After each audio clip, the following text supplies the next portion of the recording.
Uncertainty is a fundamental part of life. It's all around us, it's in front of us at every endeavor, it's part of every journey, apart from the most basic routine kind of daily trips that we're so used to and it becomes second nature. But anything outside of our comfort zone and our norm, there's a level of uncertainty. That's the same whether it's around career choices, around starting a new creative project. And in this video, we're going to unpack a little bit about how accepting uncertainty and also it being the flip side of the perfectionist coin. So we're going to unpack a little of that in the video.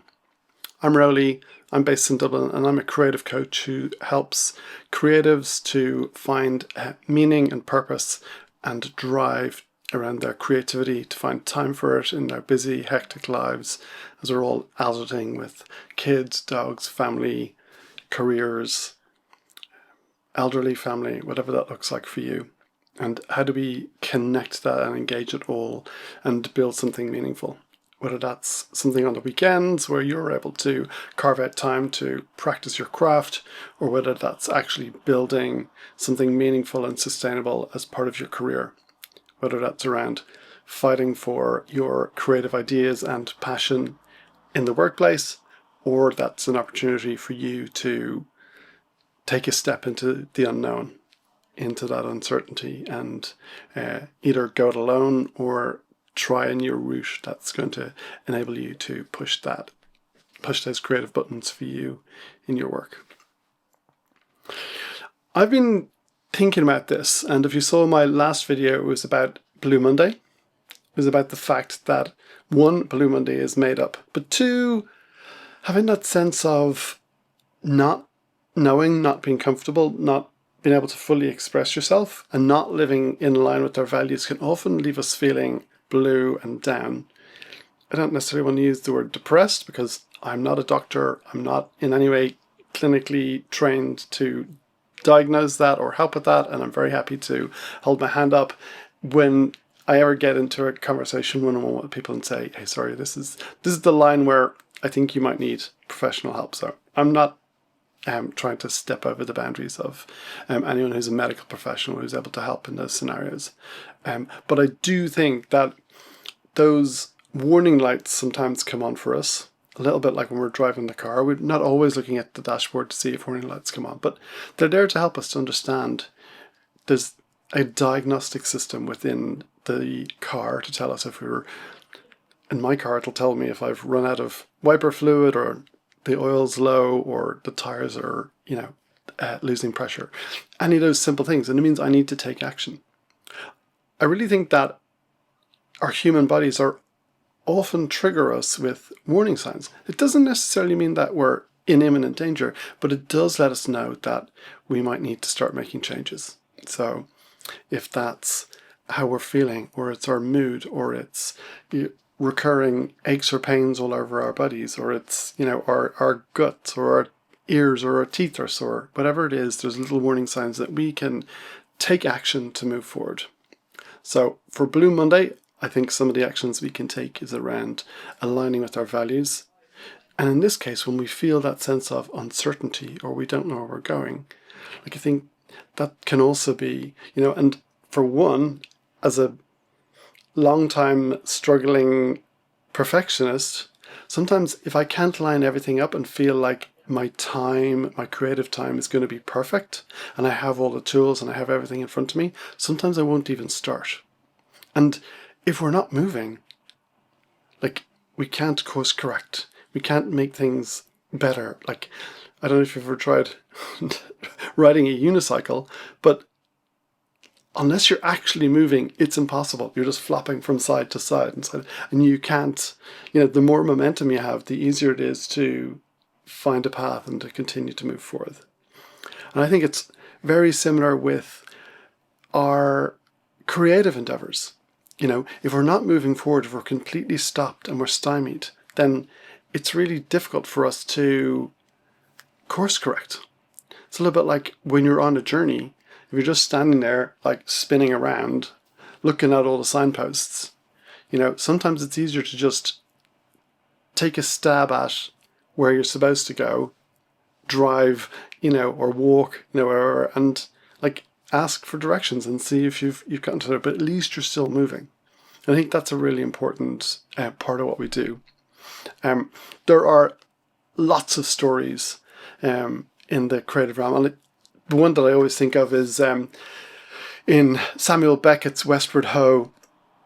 He often says fail better. I think it comes up even 5 times. And the quote is, I'm going to read it: ever tried, ever failed, no matter, try again, fail better.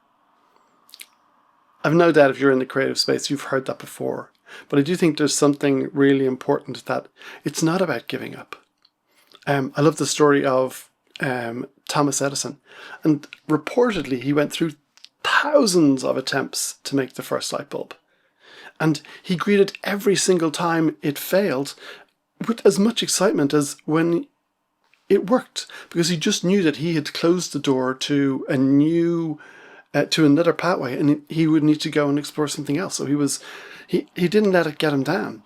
And I think that it's really important for us to remember that failing is learning.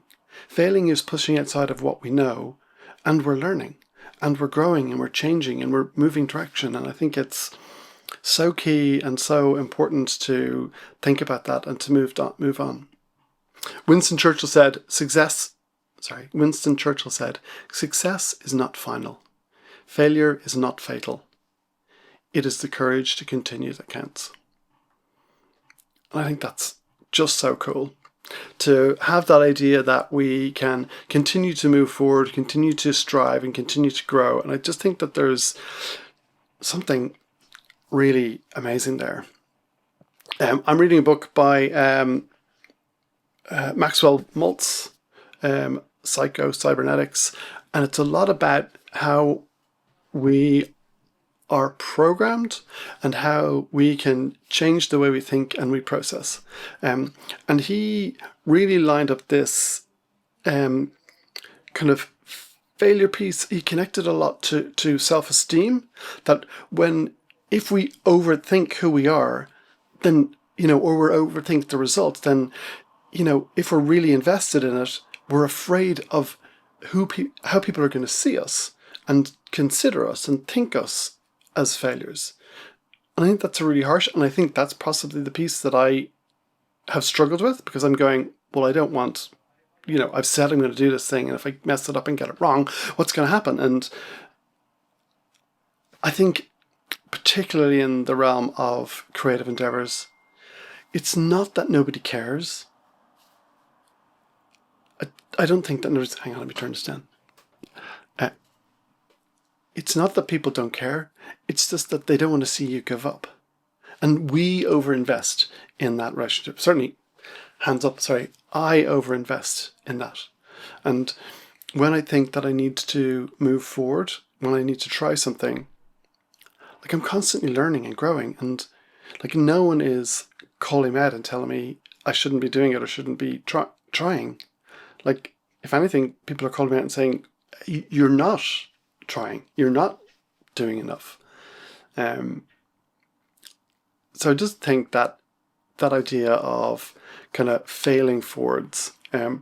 So as I said in previous videos, that I used to work for Apple, and so I closely followed the story of Pixar when they were kind of getting started, because Steve Jobs went off and set Pixar up, and it's become this,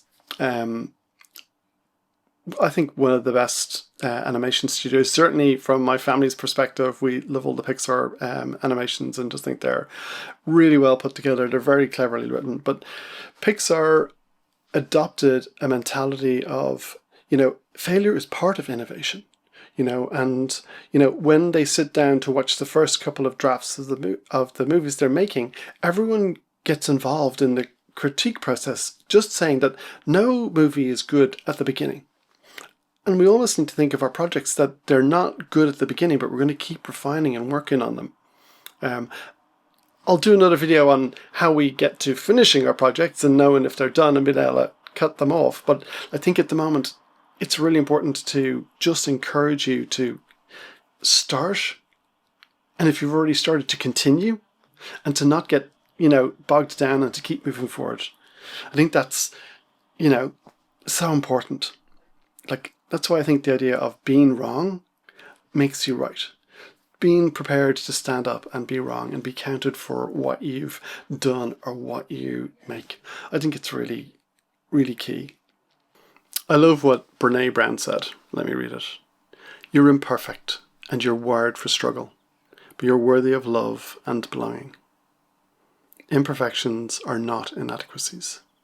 They are reminders that we're all in this together. We are all in this together. And I'm here to support you. And I'd love to hear from you in the comments some of the things that you've tried and failed and learnt and grown from. For me, it's always been music and starting things and coming back to them and, continuing to get into them. Like even this whole YouTube journey, I'm so new at this. I'm trying to learn. Every time I try to critique what I've done and understand, but I've committed to putting out more videos and more regularly. And that means that I have to get okay with done is better than perfect. So I'm trying to get to that point. And I'm even trying to make videos where I'm talking and not cutting and not editing so that I can be a little bit more raw and a little bit more transparent with who I am. So it's not this perfect clipped together piece. I'd love to hear your perspectives on failure, your perspectives on perfection, and how we can try and work together, particularly as artists, performers, writers, musicians. I think it all comes from us trying and connecting and moving forward. There's such energy and connection in that. And I think that's part of being in a collective, part of being in a group, part of being in a community, is that we're all there, we've all got each other's backs, and, I guess that's where the phrase break your legs come from when you're going out on stage, is that, it might go wrong, but we're going to keep going anyway. Okay, that's all for now. I'll catch you again soon. Thanks for watching.